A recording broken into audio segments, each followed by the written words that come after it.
Students, good morning. Good morning. मैं आज chapter 2 second chapter शुरू करने जा रहा हूं। चैप्टर का नाम है इलेक्ट्रिक पोटेंशियल, राइट। और इलेक्ट्रिक पोटेंशियल को इंडिकेट करते हैं V से। तो चैप्टर 2 में पहला टॉपिक स्टार्ट हो रहा है इलेक्ट्रिक पोटेंशियल।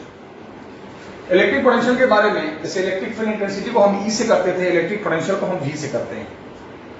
क्या कहा जाता है कि इलेक्ट्रिक पोटेंशियल किसी भी चार्ज Q की वजह से r डिस्टेंस पे अगर निकालना है तो लोग बोलते हैं it is work done per unit charge. अभी समझ में नहीं आया work done per unit charge, तो कैसा work done per unit charge? मतलब it is a work done to bring a unit charge. Work done per unit charge. Electric potential is work done ऐसे लिख दूं मैं, work done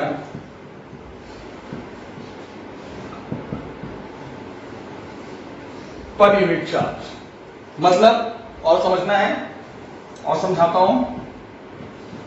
work done per unit charge मतलब सुनो ध्यान से, इसको एक्सप्लेनेशन देखो। Work done to bring a unit charge from infinity to that point। मतलब अगर किसी भी पॉइंट पे हमें इलेक्ट्रिक पोटेंशियल निकालना है, वी विल फाइंड, ये है निकालने का तरीका। ये तो समझाने के लिए डेफिनेशन छोटा मोटा, बट मेन तरीका ये है कि अगर आपको किसी भी चार्ज Q की वजह से r डिस्टेंस पे इलेक्ट्रिक पोटेंशियल निकालना है, यहां पर क्या इलेक्ट्रिक पोटेंशियल होगा, तो what you will do, you will bring a unit charge. Unit charge का मतलब वही टेस्ट चार्ज +1 चार्ज। कहां से? इन्फिनिटी से लाना है और लाकर कहां बिठा देना है? इस पॉइंट पे जहां पे हमें इलेक्ट्रिक पोटेंशियल पता करना है। ये है concept work done per unit charge. It means work done to bring a unit charge +1 charge from where infinity to that point. अब बताओ, कभी भी वर्क डन निकालते हैं तो वर्क डन में बड़ा झमेला है। वर्क डन में सबसे पहले ये चेक किया जाता है कि जो चीज चल रही है उस पर लगने वाला फोर्स कांस्टेंट है या वेरिएबल है। क्लास 11 में भी तो था ग्रेविटेशन में, ग्रेविटेशनल पोटेंशियल। आज है इलेक्ट्रिक पोटेंशियल। तो क्या करेंगे? सबसे पहले हम देखेंगे कि इस पे फोर्स क्या लग रहा है। तो ये भी पॉजिटिव है, ये भी पॉजिटिव है, तो ये इसको क्या करेगा? रिपेल करेगा। तो ये F क्या है? नोट्स पे साफ लिखा है, F is the force on this charge by this charge. ये इसको रिपेल करेगा। और ये फोर्स कांस्टेंट तो होगा नहीं, फोर्स वेरिएबल होगा। ये भी बात क्लियर कर लो, क्यों वेरिएबल होगा? सोचो, क्योंकि दोनों चार्जेस के बीच की जो दूरी है वो चेंज होती जा रही है। ये करीब आता जा रहा है, इनके बीच गैप कम होगा, तो आपको पता है force distance between the charges पे डिपेंड करता है। तो क्या करें? फोर्स वेरिएबल क्यों है? क्या चार्जेस बदल रहे हैं? नहीं, डिस्टेंस बदल रही है। क्या बदल रही है? डिस्टेंस। तो क्या करेंगे? फोर्स को क्या करेंगे? फॉर्मूला क्या होता है? K Q1 Q2। तो Q2 तो हो गया 1, लेकिन अपॉन r² नहीं लेंगे, कोई वेरिएबल x मान लेंगे। What is x? x is a variable distance. किसके बीच? बिटवीन चार्जेस, जिसकी शुरुआत इंफिनिटी से हो रही है और खत्म कहां पे होगा? r पे, राइट। फोर्स क्यों वेरिएबल है? फिर से सुनो, क्यों वेरिएबल है? क्या चार्जेस बदल जा रहे हैं? अरे नहीं भाई, डिस्टेंस बदल रही है। जैसे जैसे ये पास आएगा डिस्टेंस चेंज कम होता जाएगा। तो उस डिस्टेंस को कोई वेरिएबल x मान लेंगे। K Q1 Q2, एक चार्ज Q, दूसरा 1 बाई x y z कोई वेरिएबल। और x कहां से? शुरुआत इंफिनिटी से था, दूर से आ रहा था, और जब आकर यहां बैठ जाएगा तो दूरी क्या बचेगी? r, चार्जेस के बीच। हो गया। तो अगर वेरिएबल फोर्स हो तो वर्क डन फिर कैसे निकालते हैं? बताना जरा। याद है मैंने पढ़ाया था, F × dx, और आगे लगेगा माइनस। इंटीग्रेशन क्यों लगा? क्योंकि फोर्स वेरिएबल है, और वेरिएबल का वर्क डन इंटीग्रेशन से निकालते हैं। आगे माइनस क्यों लगा? क्योंकि ये आ रहा है इधर, बट इसको रिपेल उधर कर रहा है। Work done by the force नहीं, अगेंस्ट द फोर्स हो रहा है। सब क्लियर? अब फोर्स की वैल्यू कर दो, पुट कर दो। तो क्या है फोर्स की वैल्यू? -KQ/x² है ना, तो KQ माइनस पहले से, और इसको लिख दिया dx/x²। लिमिट इंफिनिटी से आ, कुछ नहीं किया भाई, फोर्स में KQ कांस्टेंट है, बाहर ले लिया। और एक्स स्क्वायर अंदर चला गया। एक्स की लिमिट कहां से कहां? इंफिनिटी से शुरू हो रही है, आर पे खत्म हो रही है, राइट। अब क्या हो जाएगा वर्क डन? आराम से, अब तो सिर्फ मैथ से माइनस के क्यूब इंटीग्रेशन ऊपर चला जाएगा ना, ये एक्स स्क्वायर को ऊपर ले जाओ, एक्स का पावर -2 dx इंफिनिटी से आर, रिलेशन तो आता ही होगा, माइनस के क्यूब एक्स का पावर -2 + 1 -2 + 1 इंफिनिटी से आर, राइट। याद है ना, एक्स का पावर n+1। अब ये माइनस नीचे भी आएगा, माइनस माइनस खत्म हो जाएगा, क्या बचेगा वर्क डन? के क्यूब एक्स का पावर -1 नीचे ला दो, 1/x इंफिनिटी से आर, है ना। ये तो खत्म हो गया, एक्स का पावर -1 1/x, लिमिट पुट कर देते हैं, के क्यूब अपर लिमिट एक्स यहां पे R minus lower limit infinity, something upon infinity क्या हो जाता है? 0। तो क्या बचा वर्क डन? क्या बचा? K Q by R, and that work done will give the electric potential. So clear हो गया, किसी भी चार्ज क्यू की वजह से आर डिस्टेंस पे इलेक्ट्रिक पोटेंशियल का फॉर्मूला हो जाएगा K Q by R. Over, finish. This is the formula of electric potential. बस, it is what at any point what work done per unit charge, means work done to bring a unit charge, कहां से? Infinity से। और work done निकालना है तो पहले ये चेक करना पड़ेगा कि फोर्स कांस्टेंट है या वेरिएबल है। कौन आ रहा है? Unit charge, test charge, +1 charge, वही। तो आप देखेंगे ये फोर्स जो इस पे लगाएगा, चूंकि वेरिएबल होगा, क्योंकि डिस्टेंस चेंज होगी, तो वेरिएबल होगा तो फोर्स में डिस्टेंस को कोई वेरिएबल टर्म में लेंगे, लिमिट को देख लेंगे, इंफिनिटी से आ रहा है, आर पे खत्म हो रहा है, उसके बाद तो पता है। अब work done against the force है, आ रहा है इधर, फोर्स लग रहा है उधर, तो माइनस में लेंगे, बाकी सिंपल इंटीग्रेशन। अब बताओ, अगर ये चार्ज माइनस हो जाता, सोचो माइनस हो जाता, तो माइनस हो जाता तो ये इसको फिर अट्रैक्ट करता, तो उस केस में जो work done against the force नहीं आ भी रहा है, इधर फोर्स भी लगता है इधर, तो उस केस में क्या होता? ये आगे माइनस नहीं होता, work done by the force होता, आगे माइनस नहीं होता, आगे माइनस नहीं होता, तो ये वाला माइनस फिर आगे माइनस आ जाता, तो फाइनल आंसर भी किस में आ जाता? माइनस में आ जाता। यानी कि नेगेटिव अगर है चार्ज, कोई चार्ज अगर नेगेटिव है तो उसका पोटेंशियल भी नेगेटिव में ही आएगा। तो क्यू चार्ज का पोटेंशियल के क्यू बाय आर, और माइनस क्यू का माइनस के क्यू बाय आर, ध्यान रखना। तो इलेक्ट्रिक पोटेंशियल, फिर मुझे एक बात बताओ, ये पोटेंशियल स्केलर है, ऑब्वियसली बात है, वेक्टर तो हो नहीं सकता क्योंकि ये वर्क डन है। Work done is what? Vector? No, work done is scalar, तो ये स्केलर है, इसकी कोई डायरेक्शन वायरेक्शन का इसमें कोई पंगा ही नहीं है, खत्म करो पंगा। इंटेंसिटी में पंगा था ना, पॉजिटिव का अवे फ्रॉम चार्ज, नेगेटिव का टुवर्ड्स द चार्ज, डायरेक्शन तो वेक्टर रूल, अरे कुछ नहीं भाई, ये स्केलर है, सिंपल, कुछ झमेला नहीं। तभी तो स्केलर, तभी तो माइनस में आया, तभी तो साइन को कंसीडर करना पड़ा। याद करो स्टार्टिंग वाले लेक्चर, जो स्केलर होते हैं वहां चार्ज के साइन को भी कंसीडर करना पड़ता है। देखो अपने आप माइनस आ रहा है ना, क्योंकि वेक्टर का आंसर कभी मैग्नीट्यूड में, वेक्टर के मैग्नीट्यूड में कभी माइनस नहीं आता, स्केलर है इसीलिए पॉजिटिव का पॉजिटिव में और माइनस है तो माइनस में ही आंसर आएगा। स्केलर है, अब कोई डायरेक्शन नहीं देखना है, सिंपल तरीके से निकाल देना है। क्वेश्चन कराऊंगा, कोई सबसे आसान टॉपिक है, कोई रूल ही नहीं लगाना, सीधे वैल्यू को उठा के जोड़ देना है। क्यों स्केलर है? क्योंकि define as by the work done, work done is scalar. अब बच्चे जैसे अब हम बात करते हैं इस टॉपिक के बाद, इलेक्ट्रिक पोटेंशियल पाने के बाद सारा नोट्स भेजूंगा मैं। अब मैं बात करता हूं इसकी यूनिट, तो इसकी यूनिट हो जाती है work done per unit charge, work done per unit charge तो जूल पर कूलम, या लोग इसे जूल पर कूलम या लोग इसे वोल्ट भी कहते हैं। Work done per unit charge से दोनों यूनिट किसकी? किसकी ये दोनों यूनिट बच्चे? ये दोनों यूनिट किसकी है? Electric potential. अब मुझे एक बात बताना ध्यान से, किसी भी चार्ज क्यू की वजह से आर डिस्टेंस पे इंटेंसिटी का क्या फॉर्मूला था? के क्यू बाय आर स्क्वायर, और पॉजिटिव है तो इंटेंसिटी की डायरेक्शन क्या होती थी? अवे, ये इंटेंसिटी। लेकिन आप पोटेंशियल में पूछो तो क्या बोलोगे? के क्यू बाय आर, ठीक है। इसकी कोई डायरेक्शन कोई नहीं, कोई टुवर्ड्स अवे का पंगा नहीं, स्केलर है। अगर ये चार्ज माइनस होगा तो आर डिस्टेंस पे क्या इंटेंसिटी हो जाएगी?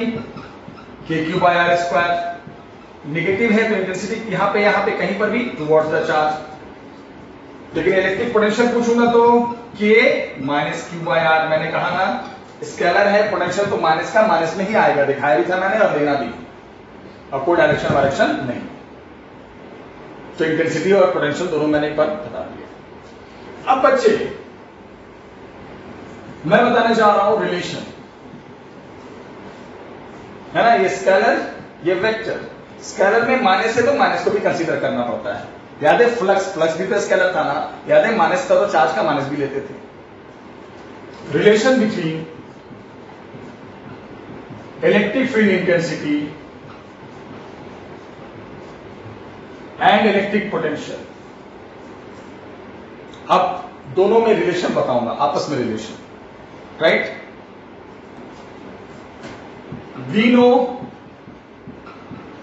वी हैव पोटेंशियल का फॉर्मूला क्या होता है, के क्यू बाय आर। अगर किसी पॉजिटिव चार्ज का देखें तो के क्यू बाय आर। मैं इसको लिख सकता हूं ऊपर ले जाके 1 बाय आर ऊपर चला जाए तो के क्यू आर का पावर -1, राइट।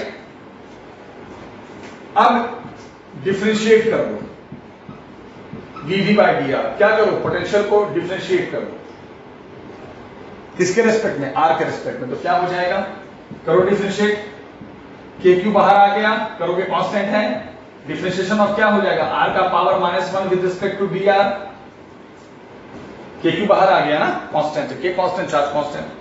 और क्या होता है इंटीग्रेशन, पता होना कि सॉरी डिफरेंशिएशन, सॉरी ये डिफरेंशिएशन है ना, क्या होता है nx n-1। ये इंटीग्रेशन, ये डिफरेंशिएशन है, इंटीग्रेशन तो पहले था। तो क्या हो जाएगा nx n-1, ठीक है।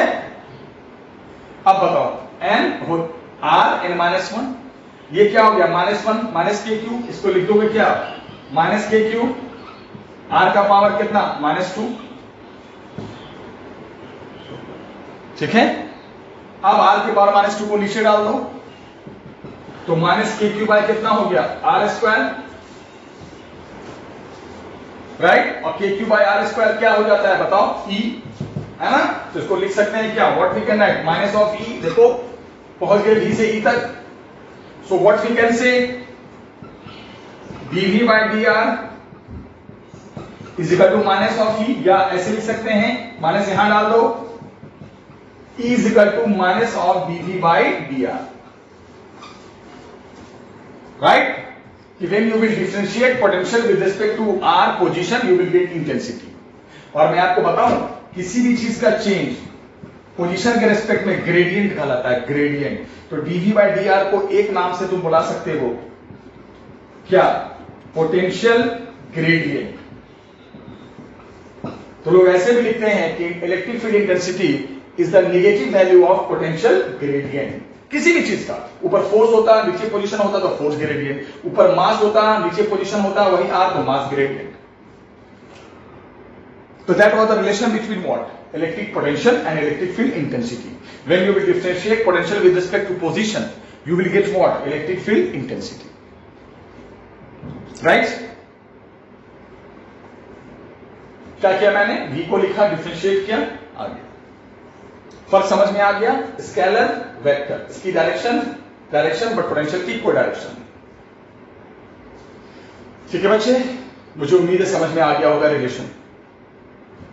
अब यहां पर एक बात बताओ, आपसे मैं एक चीज पूछता हूं, एक छोटा सा सवाल। इलेक्ट्रिक फील्ड इंटेंसिटी जो पिछले चैप्टर में हम पढ़ा रहे थे, इसकी यूनिट क्या होती थी याद है, न्यूटन पर कूलम। लेकिन इसकी एक नई यूनिट फिर बनाऊंगा मैं आज, वोल्ट पर मीटर। वोल्ट पर मीटर, देखो वोल्ट पर मीटर, इस रिलेशन से इंटेंसिटी की नई यूनिट भी बन गई वोल्ट पर मीटर। ये तो पुरानी थी यूनिट, अब एक नई यूनिट आ गई, तो दोनों यूनिट बन गया अब इंटेंसिटी। ठीक है बच्चे, तो इंटेंसिटी की नई यूनिट भी आपने इस रिलेशन से देख लिया कि नई यूनिट भी होगी क्या, वोल्ट पर मीटर। अब मैं पढ़ा रहा हूं electric potential due to dipole. याद है ना आपको, डायपोल की वजह से, याद करो एक्सियल पे, इक्वेटोरियल पे वही चीज आ गया। तो जब डायपोल की बात आती है तो हम डायपोल बनाएंगे सबसे पहले, minus Q plus Q dipole, distance between the charges क्या लेंगे यहां पर 2r डायपोल 2r। अब हमें निकालनी है इलेक्ट्रिक फील्ड इंटेंसिटी, किसकी वजह से? डायपोल की वजह से। तो कहां पर पहले निकालने जा रहा हूं मैं? At where? एक्सियल। तो एक्सियल का मतलब समझते हो, एक्सिस पे ही। चलो यहां पे निकालने जा रहे हैं, याद है? फिर जहां पे निकालने एक्सिस पे ही निकालेंगे, फिर जहां पे निकालेंगे आप मुझे एक बार बताओ जल्दी से, जहां पे निकालेंगे बेटा वहां की दूरी कहां से लेते हैं? डायपोल के केस में डायपोल के सेंटर से। ये ले लिया, क्या लेते हैं? ये एक्स, याद है? ये आधा कितना हो गया? 2r का आधा r, और ये भी आधा कितना है? ये माइनस क्यू, ये भी आधा कितना हो गया? r।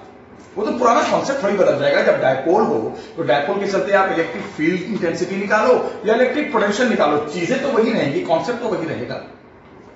अब ये दूरी फिर कितनी हो जाएगी? यहां से यहां तक x है, ये r है, तो कितना हो जाएगा? x minus r। ये दूरी कितनी हो जाएगी? यहां से यहां तक x है, ये r ले लो तो कितना हो जाएगा? x plus r। ठीक है, अब यहां पोटेंशियल बताओ जल्दी से। यहां पे दोनों का अपना अपना होगा, इसका भी होगा और इसका भी होगा। इससे क्या दूरी है? x माइनस r, तो के Q by x minus r plus अगला किसका होगा? माइनस क्यू का। माइनस क्यू से क्या दूरी है? x प्लस r, तो क्या हो जाएगा? k minus Q upon x plus r। कोई झमेला नहीं, कोई टुवर्ड्स अवे का चक्कर ही नहीं है, स्केलर है, सीधे वैल्यू उठा के रख देना है, जोड़ देना है। ये तो इससे आसान टॉपिक क्या होगा? v equal to K Q common हो गया दोनों में, 1 upon x minus r minus 1 upon x plus r। उसके बाद simple maths, K Q LCM ले लो नीचे, a minus B into A plus B, A square minus B square, ऊपर जाएगा x plus r plus x minus r, x plus r minus x plus R. क्यों minus x plus R? बीच में minus है ना,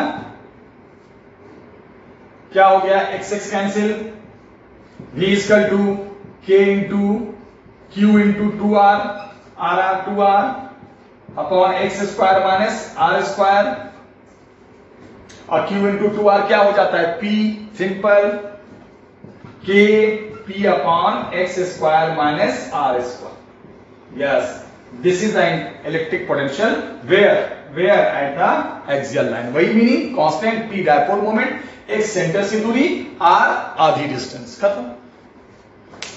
अभी axial line पे जब हम निकालते थे इंटेंसिटी तो कितना झमेला होता था, पॉजिटिव का अवे, नेगेटिव का टूवर्ड्स, फिर अपोजिट, फिर माइनस। यहां ऐसा कुछ चक्कर नहीं, वैल्यू और सीधे प्लस, नॉर्मल एडिशन, स्केलर है ना। यहां से x माइनस r, यहां से x प्लस r रखो, फॉर्मूले पे निकालो, और लास्ट में q इंटू 2rp बन जाएगा। ये कहां पे निकाल दिया? Axial line. ठीक है, अब इंटेंसिटी नहीं है, ये पोटेंशियल है। अब मैं निकालने जा रहा हूं एक्सियल के बाद एट इक्वेटोरियल। एक्सियल खत्म हो गया, अब इक्वेटोरियल पे निकालने जा रहा हूं। डायग्राम थोड़ा चेंज करें, ये कहां पे था? एक्सियल पे। अब बच्चे अगर हम इक्वेटोरियल पे निकालेंगे, ये रहा डायपोल, ये रही डिस्टेंस 2r, ये रहा वो पॉइंट जहां पे निकालना है, कहां पे? इक्वेटोरियल पे, राइट। तो अब यहां पे निकालना है, तो देखो ये आधा r, ये आधा r, यहां से चार्ज की इस पॉइंट की दूरी पाइथागोरस थ्योरम से under root x square plus R square, ये दूरी भी देखो under root x square plus R square. इससे पता चला कि इक्वेटोरियल एक ऐसा पोजीशन होता है जहां से, पहले भी मैं बताया था, इक्वेटोरियल पे कहीं पर भी जाओगे दोनों चार्जेस से दूरी सेम रहे। चलो क्या हो जाएगा इलेक्ट्रिक पोटेंशियल? इसकी वजह से क्या होगा? के Q upon this distance plus, अब इसकी वजह से देखो यहां तक ये चार्ज है, के minus Q upon this distance, इससे तो सेम ही है, प्लस माइनस कट गया, v बराबर क्या आ गया? 0। यानी इक्वेटोरियल पे कोई इलेक्ट्रिक पोटेंशियल डायपोल का नहीं होता है। अब यही सोचो इंटेंसिटी में कितना था, away from the charge towards the charge, component में ब्रेक, रिजॉल्व, बहुत झमेला था, क्योंकि वेक्टर रूल से होता था, वहां नेट वेक्टर रूल से, ये स्केलर है, सीधे वैल्यू उठा रहे हैं, जोड़ रहे हैं। तो electric potential due to dipole axial पे भी देखा आपने, इक्वेटोरियल पे भी देखा आपने। किसकी वजह से? एक डायपोल की वजह से। तो ये जो टॉपिक मैंने आज शुरू किया इलेक्ट्रिक पोटेंशियल, वहां भी पढ़ा था इंटेंसिटी एक्सियल पे और इक्वेटोरियल पे, लेकिन इसमें एक एक्स्ट्रा टॉपिक है। किसमें? पोटेंशियल में, एट एनी पोजीशन। जबकि इंटेंसिटी में तो क्या था, कहां था बताओ? एक्सियल पे था और इक्वेटोरियल पे था, एट एनी पोजीशन नहीं था, बट इसमें है। तो वो लंबा टॉपिक है, वो नेक्स्ट लेक्चर में डिस्कस करूंगा। आज पोटेंशियल मैंने शुरू कर दिया, इंटेंसिटी के साथ रिलेशन बता दिया, और डायपोल की वजह से इलेक्ट्रिक पोटेंशियल एक्सियल पे और इक्वेटोरियल पे बता दिया। ठीक है, नेक्स्ट लेक्चर में कंटिन्यू करूंगा, कुछ क्वेश्चंस कराऊंगा। टॉपिक अब शुरू हो चुका है। ठीक है, तो नेक्स्ट लेक्चर में फिर मैं आगे बढ़ता हूं। आज के लिए थैंक यू वेरी मच।